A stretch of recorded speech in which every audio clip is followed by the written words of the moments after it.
Bienvenue sur la chaîne d'Alpha Kadabra. Yeah. Yeah. Yo, salut tout le monde, c'est Alpha Kadabra. On se retrouve aujourd'hui pour une vidéo. Vous êtes sur ma chaîne YouTube ou Dailymotion. Et on commence tout de suite avec un petit clip. Avec le XM25, l'arme la plus forte du jeu. Où je vais réaliser, je crois, 2 petits tirs dans la tête sympathiques. Donc là j'ai joué aux explosifs, notamment les lance-grenades, tout ça, car j'étais en train d'XP l'atout reconnaissance, donc rien de méchant. Et en fait j'avais envie de faire cette vidéo pour présenter mes classes, car je vois que beaucoup de youtubeurs présentent leurs classes.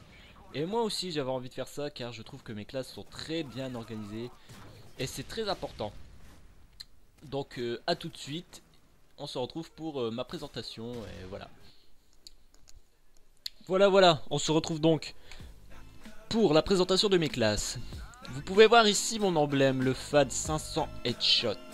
Magnifique. Donc voici comment se présentent mes classes par catégorie, c'est très important pour moi. Déjà de les renommer et de les classer par catégorie avec des traits de soulignement, voilà, comme vous pouvez le voir.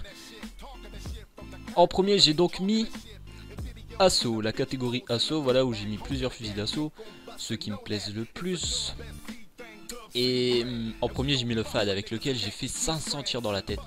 C'est une arme que j'ai adoptée directement, elle m'a vraiment plu, donc c'est une arme qui est faite pour les tirs dans la tête.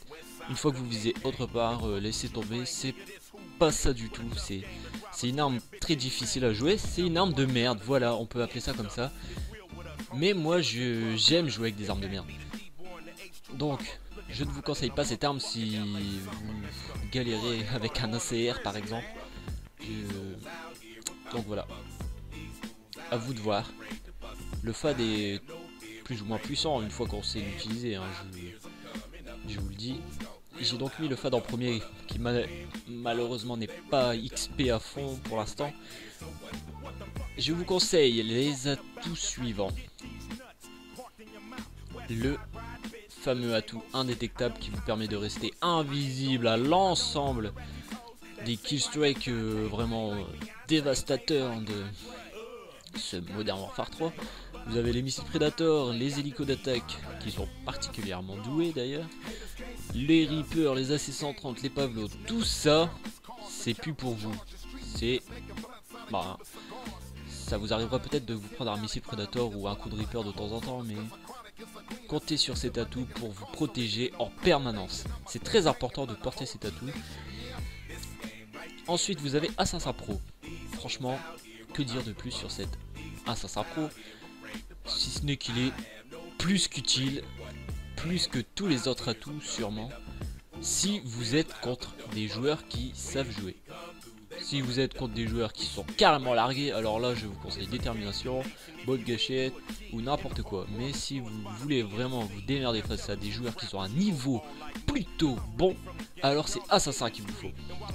En troisième atout, vous prenez ce que vous voulez. Moi personnellement sur le FAD c'est Tracker. Pourquoi sur le FAD c'est Tracker? Car le FAD a une mobilité plus grande que le reste des fusils d'assaut. C'est un petit avantage qui est consacré au FAD. Et donc je vous conseille Tracker si vous avez une arme légère. Pourquoi? Vous vous déplacez déjà plus vite puisqu'elle est légère. Et avec Tracker vous vous déplacez encore plus vite quand vous visez. Donc c'est que du bonheur. Ensuite vous avez Rapport Pro, Visée Solide Pro, Silence de Mort Pro, Tireur d'élite Pro. Tout ça c'est que du bon. Là, tous ces atouts là en pro également. Et ici aussi. Donc on pourrait croire que je suis dans un accueil privé, mais non, c'est bien tous mes atouts, ils sont pro. Également sur Code 6 et Black Ops, j'ai tous les atouts pro, c'est quelque chose que j'aime bien, avoir tous mes atouts en professionnel. En tactique, je mets toujours le radar portatif. Ensuite en mortel, vous mettez ce que vous voulez. Moi personnellement, c'est couteau de lancer car j'aime bien faire des petits clips sympathiques. En deuxième arme, la CR 6.8, bah oui, il faut rester classique les amis. Avec les FMG9, les bons vieux FMG9 qui sont capables de démanteler un troupeau de poneys et de bœufs. Bref, c'est des armes cheatées, oui j'avoue. Et j'adore utiliser des armes cheatées. Pourquoi? Parce que j'aime pas trop me faire défoncer. Donc j'utilise assez souvent des armes puissantes telles que la CR ou les FMG. La G36 en or, pourquoi pas, elle est très belle en or, avec la MP7, pourquoi pas non plus, surarmement pro, bref, vous voyez le délire. AK-47, car j'aime cette arme, dans tous les Call of j'aime cette arme, et c'est pas dans ce Modern Warfare 3 que je vais cracher dessus. La Scar L en or, mon arme pas préférée, mais une arme que j'apprécie pour faire des Moab, même si j'en ai fait qu'une avec. Là, une classe mitraillette. On arrive donc dans la catégorie mitraillette. C'est là que j'ai fait ma première classe pour jouer en recherche et destruction.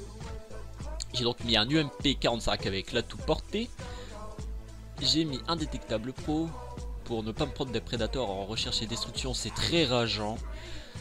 J'ai mis bouclier anti-explosion pour esquiver tout ce qui est RPG, grenades et tout le bordel, puisqu'on n'a qu'une seule vie.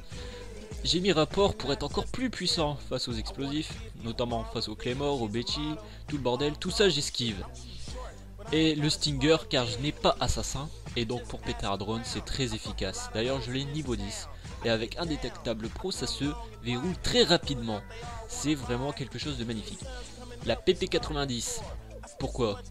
Parce qu'elle est terrible, notamment avec un silencieux, comme de toute façon toutes mes armes sont avec un silencieux.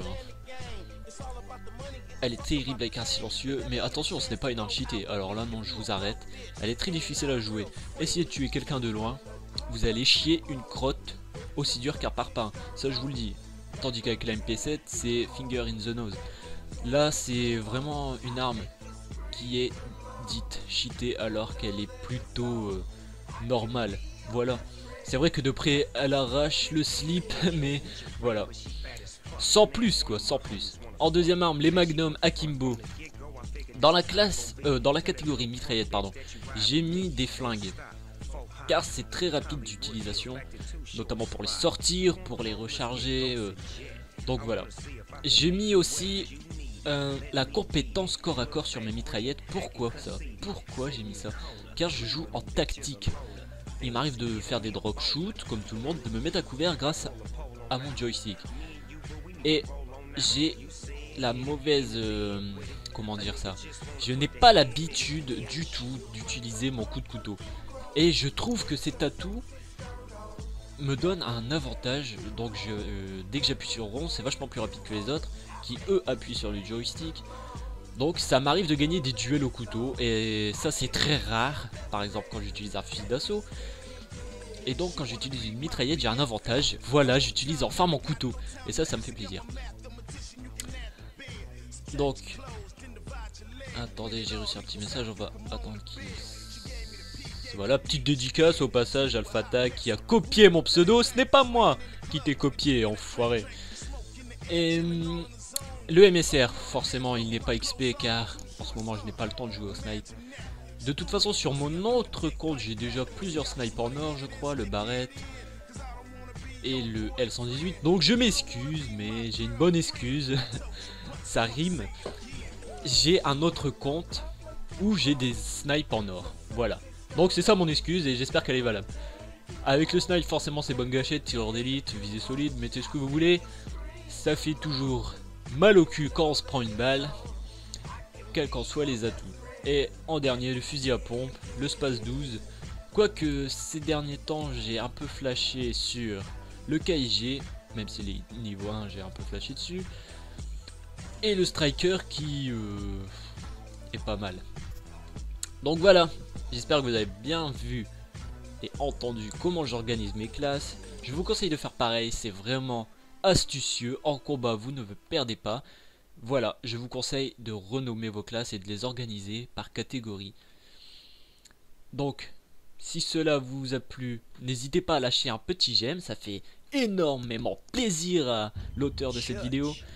Et je vous dis les amis, peut-être à bientôt. Dans une nouvelle vidéo, je vous dis portez-vous bien, ciao ciao, et à plus sur Call of Duty.